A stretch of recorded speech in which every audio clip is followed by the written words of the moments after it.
Meus irmãos, eu quero cumprimentá-los com a graça e a paz do nosso Senhor Jesus Cristo. Vamos dar início a mais uma escola bíblica dominical. Eu quero começar com uma oração. Vamos orar ao nosso Deus, pedindo que Ele nos ajude e nos oriente durante esta aula. Senhor Deus e Pai, nós te damos graça por essa oportunidade. Nós estamos na Tua casa para render-lhe graça, louvor e adoração.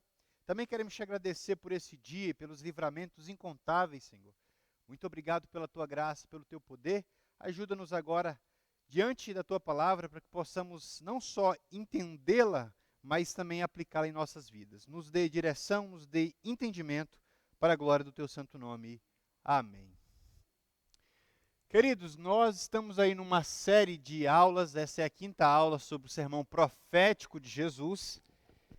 A aula passada nós falamos sobre o princípio das dores e a destruição de Jerusalém, ou a destruição de Jerusalém e o princípio das dores. Nessa oportunidade nós estudaremos a segunda parte do sermão profético de Jesus, onde nós trataremos propriamente da grande tribulação, tá? Então, a aula 5, nós iremos ler Mateus 24, dos versículos de 15 a 29, para quem tem aí um exemplar da Bíblia Sagrada. Mateus 24, a partir do versículo 15, diz assim: Assim, quando vocês virem o sacrilégio terrível, do qual falou o profeta Daniel, no lugar santo, quem lê, entenda. Então, os que estiverem na Judéia, fujam para os montes. Quem estiver no telhado de sua casa, não desça para tirar dela coisa alguma. Quem estiver no campo, não volte para pegar seu manto. Como serão terríveis aqueles dias para as grávidas e para as que a estiverem amamentando. Orem para que a fuga de vocês não aconteça no inverno nem no sábado, porque haverá então grande tribulação, como nunca houve desde o princípio do mundo até agora, nem jamais haverá. Se aqueles dias não fossem abreviados, ninguém sobreviveria, mas por causa dos eleitos, aqueles dias serão abreviados. Se então alguém lhes disser, vejam, aqui está o Cristo, ou ali está ele, não acreditem, pois aparecerão falsos cristos e falsos profetas que realizarão grandes sinais e maravilhas para, se possível, enganar os eleitos. Vejam que eu os avisei antecipadamente. Assim, se alguém lhes disser, ele está lá no deserto, não saiam, ele está dentro de casa, não acreditem. Porque assim como o relâmpago sai do Oriente e se mostra no Ocidente, assim será a vinda do Filho do Homem. Onde houver um cadáver, aí se juntarão os abutres. Imediatamente após a tribulação daqueles dias, o sol escurecerá, a lua não dará sua luz, as estrelas cairão do céu e os poderes celestes serão abalados.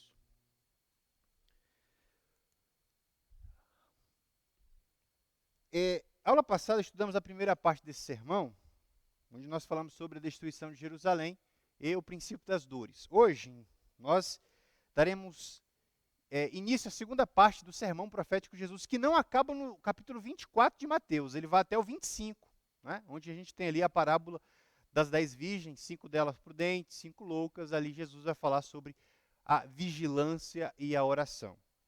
Então, os 2 capítulos formam um todo, o maior sermão profético da Bíblia, tá? Então, a descrição dada por Jesus desse período de grande aflição tem como pano de fundo a profecia veterotestamentária e a primeira parte da pergunta dos discípulos.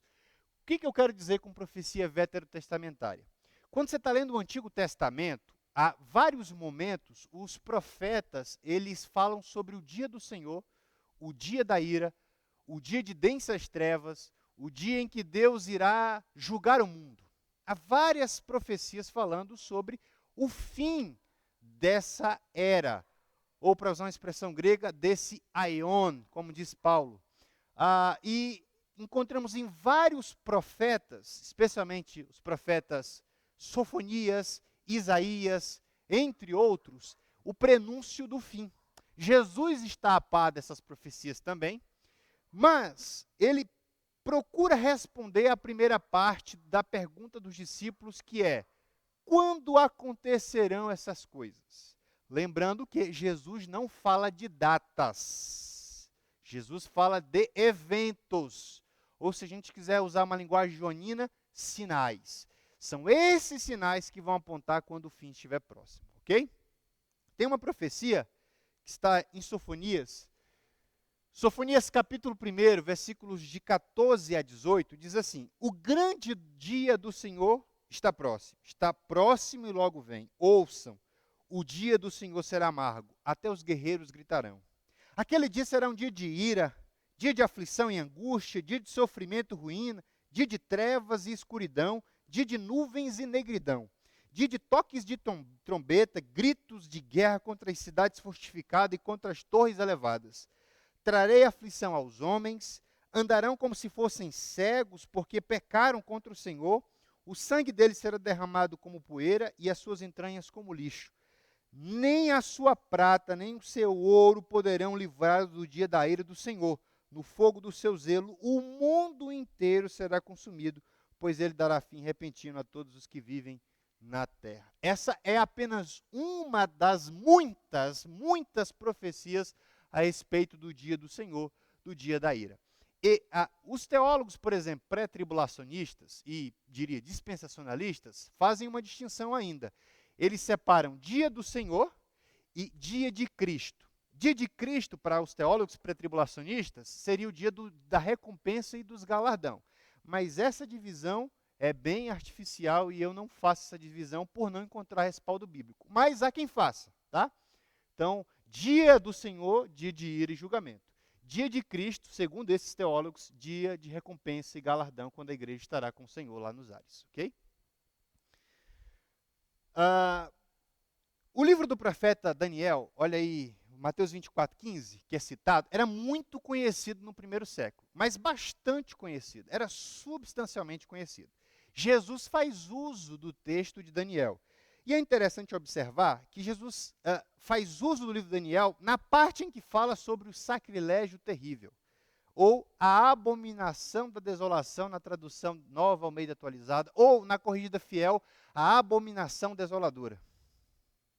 O que é isso? De que Jesus está falando, afinal de contas, né? Então, essa referência aparece em 3 momentos distintos em Daniel. Daniel, capítulo 9, versículo 27, Daniel, capítulo 11, versículo 31, Daniel, capítulo 12, versículo 11. Alguns teólogos argumentam que apenas Daniel 9 e 27 são escatológicos. Significam o quê? Significam que eles aguardam um cumprimento na pessoa do anticristo. É claro que, por exemplo, uma pessoa que tem uma perspectiva milenista, por exemplo, que acredita que o milênio não é literal, ele vai ler todas essas passagens de maneiras simbólicas. É possível? É. É preferível? Acredito que não. Existem alguns aspectos nessa profecia que se cumpriram historicamente e outros aspectos dessa profecia que aguardam cumprimento futuro. E é sobre essa futuricidade que a gente vai ver que nós precisamos tomar um certo cuidado quando a gente está interpretando ou Daniel ou Apocalipse. E especialmente o texto aqui de Mateus 24, a partir do versículo 15. Então, citando um desses autores aí, ó, Daniel, que trata Daniel 9, 27 e Daniel 12, 11 como escatológicos, isto é, como futuros, a gente tem aí o Everett F. Harrison, que é o comentador daquele livro, Comentário Bíblico Moody. Ele defende essa tese. Né? Mas esses são pontos que a gente vai esclarecer ao longo do texto. Mas, afinal de contas, o que é o sacrilégio terrível de que falou Jesus usando a profecia de Daniel? E aqui, de novo, repito, aqui a gente tem uma típica profecia bíblica que, às vezes, se está falando do passado, às vezes do presente e às vezes do futuro. Essa profecia de Jesus, ela alcança esses 3 tempos, cada um desses tempos falando de 3 perspectivas diferentes ou de 3 personagens diferentes. A gente vai ver isso aqui e eu vou usar a escritura para provar, sem fazer nenhum tipo de malabarismo teológico para provar nada. Eu só vou citar o texto e vai estar lá. Tá ok? Então veja só. A primeira referência sobre esse sacrilégio terrível de que falou Jesus, citando Daniel, repito, 9:27, refere-se, no primeiro momento, à pessoa desse camarada aí, Antíoco Epifânio, que não é nenhum anador e nenhum remédio para dor de cabeça. Foi um rei da dinastia Seleucida. Só para lembrar, quando o reino da Macedônia de Alexandre o Grande é rompido, os 4 generais tomam conta do reino. Isso lá na profecia de Daniel sobre os 4 chifres que são feridos e tem um chifre pequeno na profecia. O chifre pequeno que aparece no livro de Daniel é esse camaradinho aí, ó, Antíoco Epifânio, da dinastia Seleucida, tá? Só para os irmãos abrir um parênteses, a gente vai estudar Daniel mais à frente, tá? É porque Daniel é pancada, tiro e bomba, tá? É um texto difícil, tá? Mas a gente vai mais à frente estudar Daniel. Só citando aqui de passagem. Então, no ano 167, o que esse camarada fez? Ele sacrificou uma porca no templo de Jerusalém e erigiu uma estátua de Zeus, a divindade maior do panteão grego. Não satisfeito, o que ele fez? Mandou suspender o sacrifício diário do templo, profanou o sábado e proibiu a circuncisão. O que acontece aí? Uns judeus, chamados Macabeus, da dinastia Asmoneia, se levantaram contra esse pessoal, ou contra Epifânio. Onde tem isso? Para quem tem a Bíblia de Jerusalém, Bíblia católica, você tem lá 1ª e 2ª Macabeus. Lá você vai encontrar toda a história com todos os detalhes. 2 personagens importantes. Primeiro, Judas Macabeus e Matatias, que era um Cohen. Cohen em hebraico é sacerdote. Cohen Gadol, sumo sacerdote. Cohen, sumo sacerdote. Matatias e o seu sobrinho, Judas, levantaram uma revolta.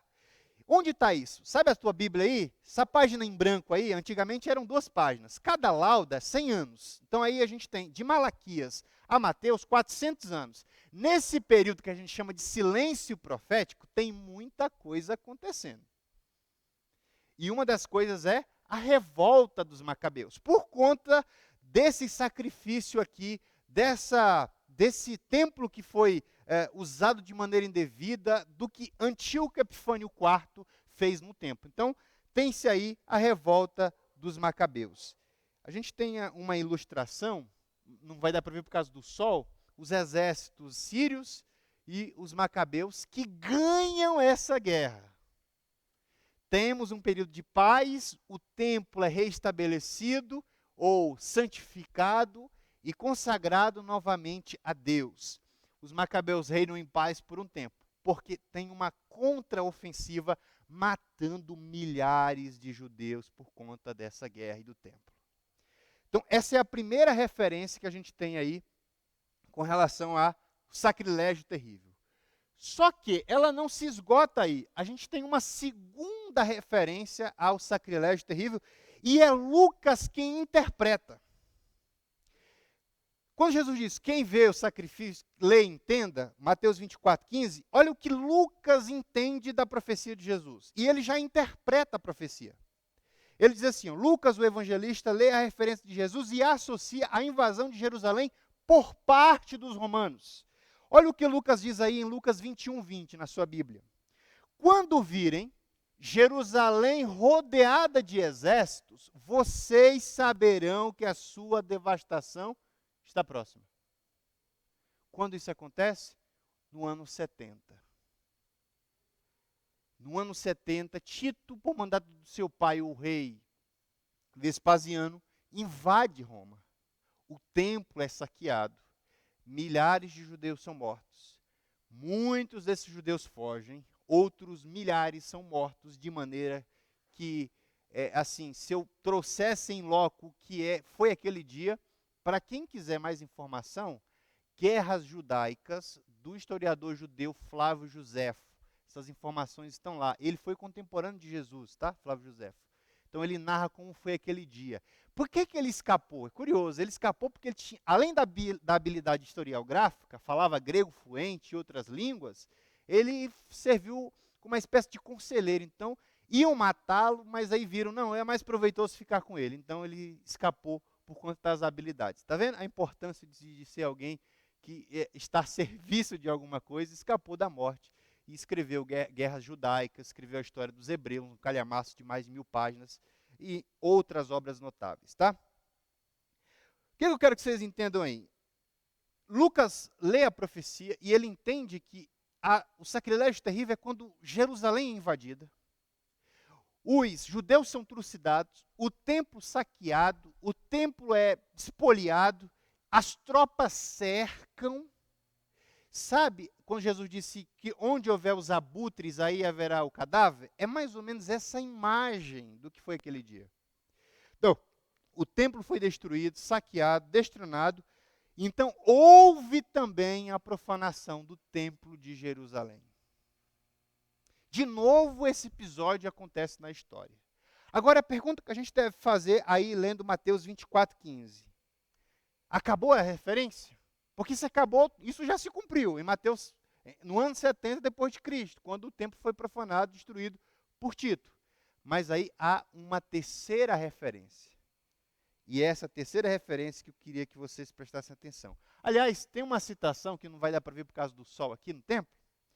O N.T. Wright, ele lembra uma coisa importante. Ele diz assim, ó, no ano 40 depois de Cristo, o imperador romano Calígula tentou colocar uma estátua imensa dele mesmo no templo. Isso deu B.O., irmão. Ele queria fazer isso para censurar e ofender os judeus. O que aconteceu? Revoltosos o mataram. Foi assassinado por conta dessa obra de arte que ele fez no templo. A terceira referência que eu queria compartilhar com vocês ela é uma clara referência ao anticristo que virá.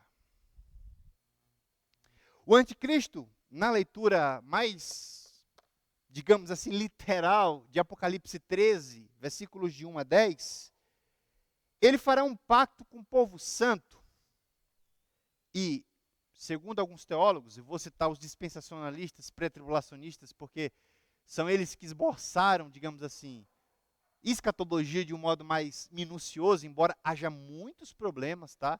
No esquema escatológico pré-tribulacionista, dispensacionalista, que, para quem tem dúvidas sobre esses istas aí, temos uma aula sobre as concepções contemporâneas de escatologia dada pelo Kelson aqui, tá?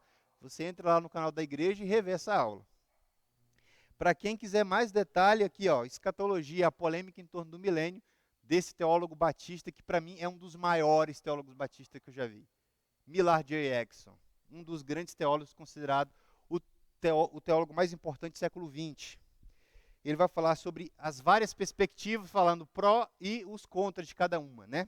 Mas ele mesmo se posiciona, ele está mais assim no lado do Shed, digamos assim. Ele é um teólogo de perspectiva pré-milenista, mas pós-tribulacionista. Então o que acontece? Ele vai atuar nesse período. E alguém me pergunta, quem é o anticristo? Eu não sei. Mas o que eu sei sobre o anticristo? Será um líder mundial que vai unificar as religiões do mundo, terá poder político, influência sobre todo mundo, poder econômico, nós teremos alguma coisa parecida com o que é a União Europeia, uma única moeda. Será alguém tão influente que vai enganar milhares de pessoas, e milhares de pessoas vão adorá-lo, e milhares de pessoas vão ter a sua marca. E o texto de Apocalipse diz a marca é a marca de homem, 666.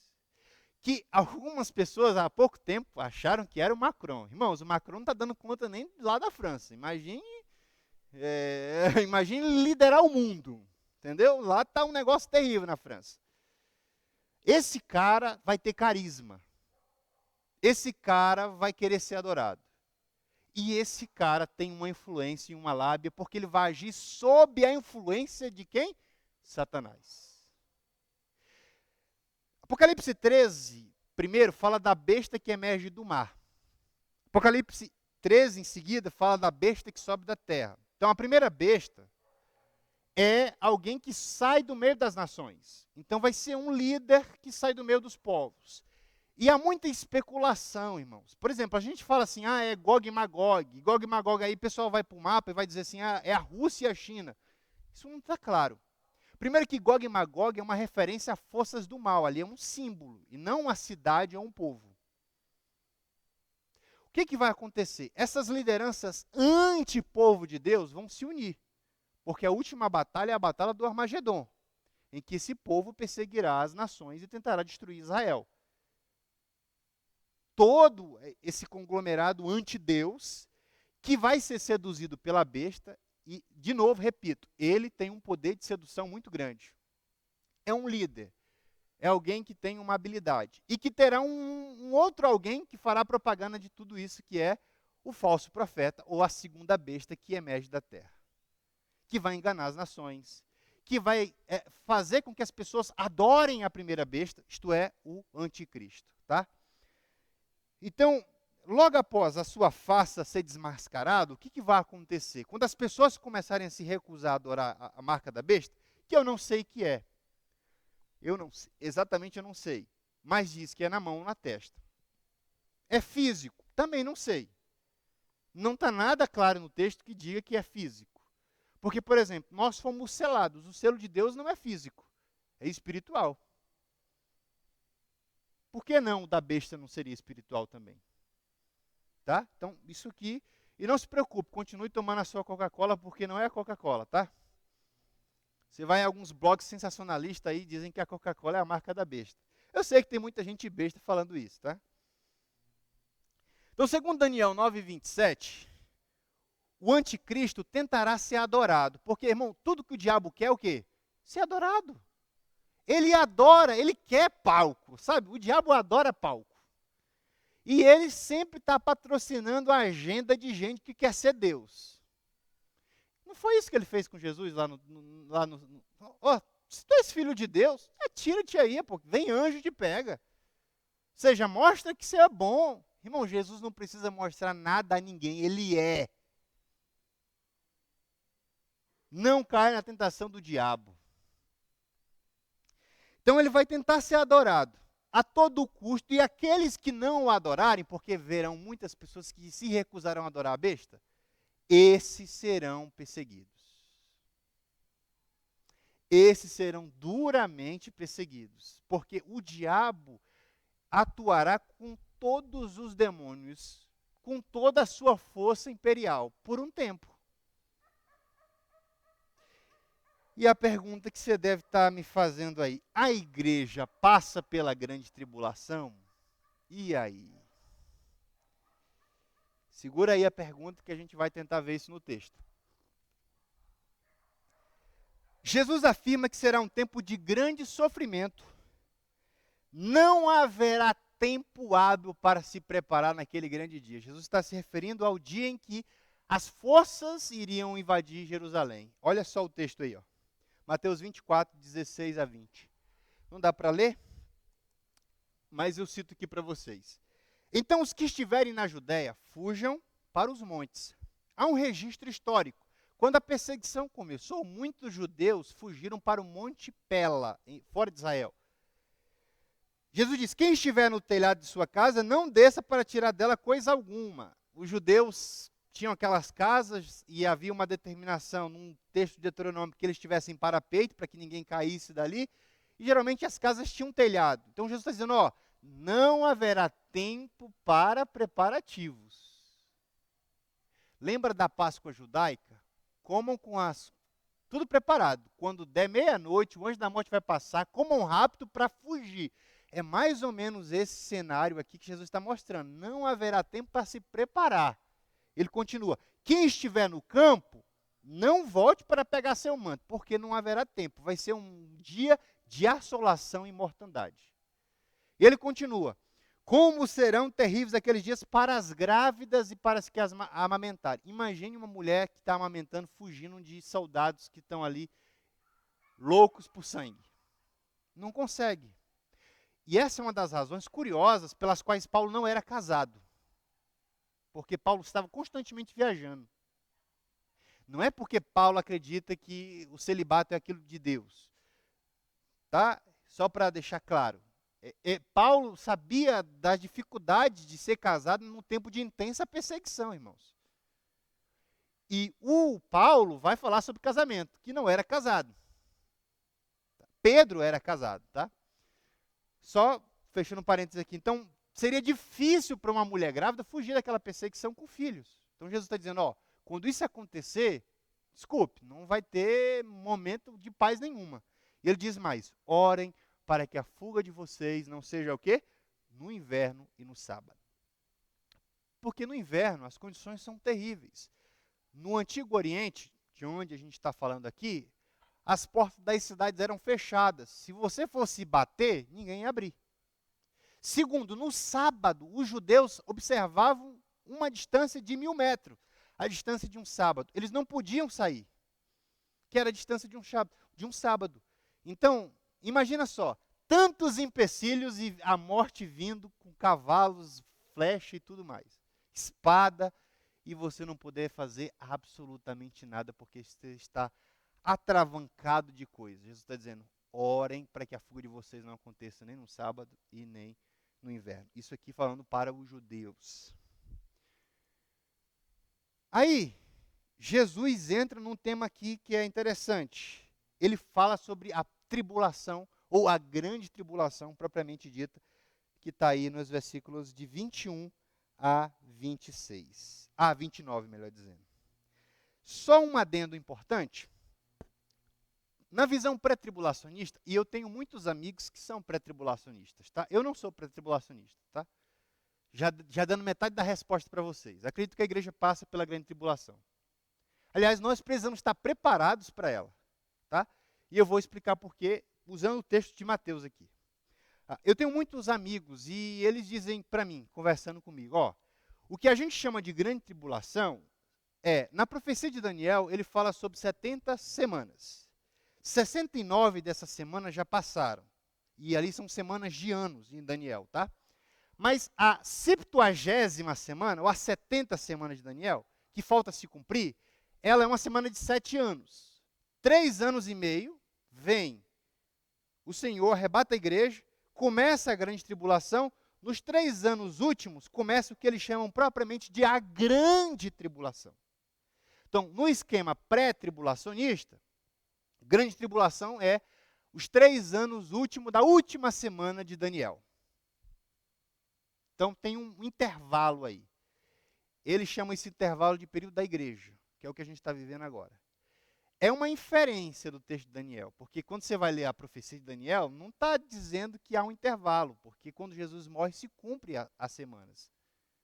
Tá? Mas aí é assunto para outro momento. Então, segundo essa visão, a igreja é tirada na primeira metade da grande tribulação.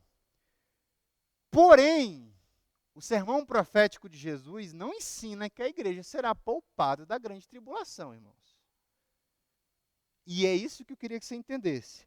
Porque a todo momento Jesus está advertindo o seu povo e os seus discípulos que a tribulação virá sobre a terra. Olha só o que diz aí o versículo 22. Se aqueles dias não fossem abreviados, ninguém sobreviveria. Mas por causa dos eleitos, aqueles dias são abreviados. Eu perguntei para um amigo pré-tribulacionista, quem são os eleitos aqui? E ele disse que é a igreja. Mas o texto aqui não dá isso aqui é uma inferência. O texto está falando eleito. Paulo vai usar a palavra eleito para falar dos crentes. Aliás, em várias passagens, Paulo usa a expressão eleito substituindo cristãos. E olha como é complicado a gente pensar assim. Porque veja só, Paulo fala sobre a grande aparição de Cristo para encontrar o seu povo. E que esse evento, esse momento, é um momento de grande gozo e alegria para a igreja.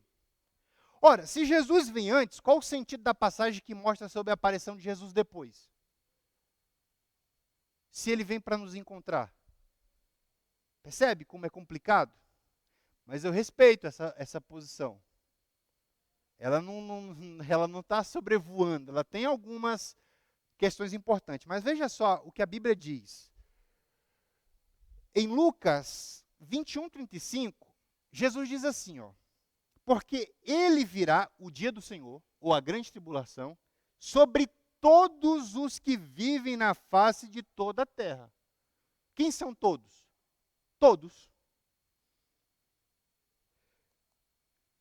É interessante, e eu vou citar aqui um dos estudiosos que a gente está usando aqui, o Erickson, citando um outro, que é o Robert Gunther.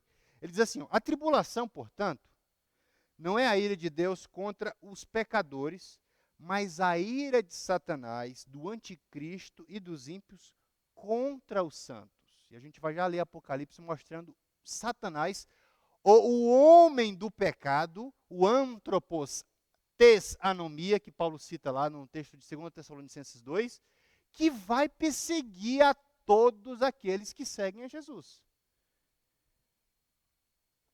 Olha só o que a Bíblia diz em 1 Tessalonicenses 3:3. Para que ninguém seja abalado por essas tribulações. Vocês sabem muito bem que fomos designados para isso. Importa entrarmos no reino por muitas tribulações.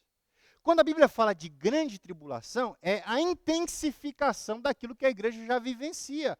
A história da igreja é marcada por tribulações, irmãos. Ou a história da igreja é de conforto? Nunca foi. Então, imagina só, Deus podia poupar Israel de sofrimento? Podia, mas ele preferiu passar com Israel 400 anos no deserto, no Egito e mais 40 no deserto. Aí os irmãos pré-tribulacionistas dizem assim, mas Apocalipse, vamos ler esse texto rapidão aqui, 3:10, irmãos, e eu estava conversando com um amigo que é pós-tribulacionista, pré-tribulacionista, melhor dizendo. Mas lá Apocalipse 3:10 tem uma promessa, irmão, para a igreja. 3:10 diz assim, ó, Apocalipse 3:10. Diz assim, visto que você guardou a minha palavra de exortação à perseverança, eu também o guardarei da hora da provação que está para vir sobre todo o mundo. Veja, a tribulação é sobre todo o mundo, tá? Para pôr a prova os que habitam na terra. O guardarei da hora da provação. E eu falei para ele, você sabe qual o problema desse texto? E ele disse, não tem problema. Eu falei, tem sim. Eu te guardarei da hora, essa preposição ek, no grego, não significa livrar da tribulação, mas tirar de dentro, ou do meio, ou puxar alguém que está no meio de uma tribulação. E aqui vale a gente observar uma coisa. A igreja será poupada da ira de Deus, porque a ira de Deus é contra toda impiedade. Mas a tribulação será como um fogo que purificará aqueles que confiam verdadeiramente em Jesus. E revelará aqueles que amam de fato a Jesus. E fará com que os que de fato amam Jesus continuem amando a Jesus mais ainda. Porque a nós, disse Paulo, não foi dado somente crer em Jesus, mas a sofrer com Ele. Jesus afirma que esses dias da grande tribulação foram abreviados por causa dos eleitos. Então, nesse período, vale lembrar, as duas bestas estarão atuando conjuntamente para enganar e desviar. Olha só, e desviar o povo de Deus. E eu estou citando Mateus 23 e 24 aí, ó. Muitos falsos cristos surgirão, muitos falsos profetas fazendo milagres. Irmãos, o diabo faz também. Paulo diz que o diabo se materializa, se transforma em anjo de luz. Nem todo milagre, supostamente assim, é de Deus. E, no fim, muitos falsos milagres aparecerão. E muitos falsos profetas aos montes surgirão. Para enganar, se possível, o povo de Deus. E tem muita gente sendo enganada, irmãos. Quando esses dois atuarem, e aí eu estou citando agora Apocalipse 13, eles farão coisas assim, miraculosas. Miraculosas. E deixa eu só abrir um parênteses, eu acho que todo mundo aqui foi marcado pelo aquele filme Deixados para Trás, que é o que é, digamos assim, o suprassumo do pré-tribulacionismo pré-milenista. Mas aquilo é muito Hollywood, irmãos. Com perdão, é um bom filme, é um passatempo. Mas aquilo é muito imaginativo, aquele negócio das roupas caindo, assim, sabe?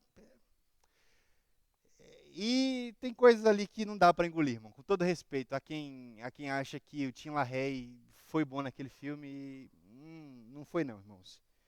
Então, veja aí, para a gente falar. E o outro problema, e eu estou falando isso aqui porque a gente já teve uma aula sobre pré-tribulacionismo, né? Que eu tenho com essa visão é um arrebatamento em 2 etapas. E eu pergunto, onde está isso na Bíblia, irmãos? Que Jesus vem primeiro para a igreja, depois vem para todo mundo. Não está na Bíblia. Não está, é uma inferência. Jesus não virá um grupo em particular primeiramente, e só então virá, e aí virá de maneira secreta. Olha o que Jesus está dizendo no texto de Mateus 24 aí. Ó, eles vão dizer, ó, eu estou ali no deserto, ou eu estou na casa ali, é um grupo. Não acreditem. E a prova de que Jesus não virá de maneira secreta, está em Mateus, vamos lá para o texto? 24, versículo 27. Difícil defender uma volta de Jesus que não seja visível, gloriosa e única. Lendo esse texto, lendo 1 Tessalonicenses, lendo 2 Tessalonicenses, olha o que diz, Mateus 24, 27. Porque assim como o relâmpago sai do Oriente e se mostra no Ocidente, assim será a vinda do Filho do Homem. É um evento que todo mundo vai o quê? Ver. Vai ser público a todo mundo, irmãos. E Apocalipse 1,7, até mesmo aqueles que os traspassaram, verão o Senhor. Apocalipse 1,7. Pelo contrário, a sua vinda, ou chegada, que é parousia, o termo grego aí, será visível e notória a todos os olhos. Aí, o exemplo aí que Jesus está dando. Como relâmpago. Vai ser, todo mundo vai ver esse dia. A terra, versículo 29, será abalada na vinda de Cristo. Sinais acontecerão nesse dia. Assim como quando Jesus foi crucificado. À tarde, ficou noite. Na volta do Filho do Homem, esses sinais abalarão a terra. Para a gente concluir, nossa esperança não é Deus nos livrar da grande tribulação, mas o nosso encontro com Ele. Porque isso acontecerá. Da mesma forma que vocês viram Ele subir, Ele voltará. Atos capítulo 1, versículo de 8 em seguida. Aquele que guarda a palavra de Deus, o maligno não lhe toca, não se preocupe. Se você foi selado pelo Espírito Santo, o diabo não tem poder sobre a tua vida, não há maldição contra a sua casa e contra a sua família, porque você já é nova criatura, e contra você não opera o diabo, opera o Espírito Santo de Deus na sua casa, na sua vida, na sua família. Não se preocupe com ele. Deus certamente poupará os seus filhos da ira vindoura, porque é contra o pecado e os ímpios. Mas é quase improvável que ele não os poupe da tribulação. Vamos para Romanos para a gente encerrar? Romanos 8, 35. Texto conhecidíssimo aí, que também fala sobre um período difícil. Paulo está usando a imaginação para mostrar o que de fato pode nos separar de Deus. E aí ele, num arrobo maravilhoso, Paulo fala assim, Romanos capítulo 8, versículo 35. Quem nos separará do amor de Cristo? Será a tribulação? E aqui a tribulação, tílips, é usado no singular. Percebe que ou angústia, ou perseguição, ou fome, ou nudez, ou perigo, ou espada, como está escrito, pelo amor de ti, enfrentamos a morte todos os dias. Como somos considerados como ovelhas destinadas ao quê? Ao matadouro. Mas em todas estas coisas somos mais que vencedores por meio daquele que nos amou. Não se preocupe, irmão. Você foi selado. E selo fala de 3 coisas, especificamente. É inviolável, tem um dono e tem um destino. Você foi selado, você está destinado à glória eterna com Cristo Jesus. Portanto, permaneçamos naquele que é, que era e que há de vir. Amém? Deus abençoe a igreja de um modo especial.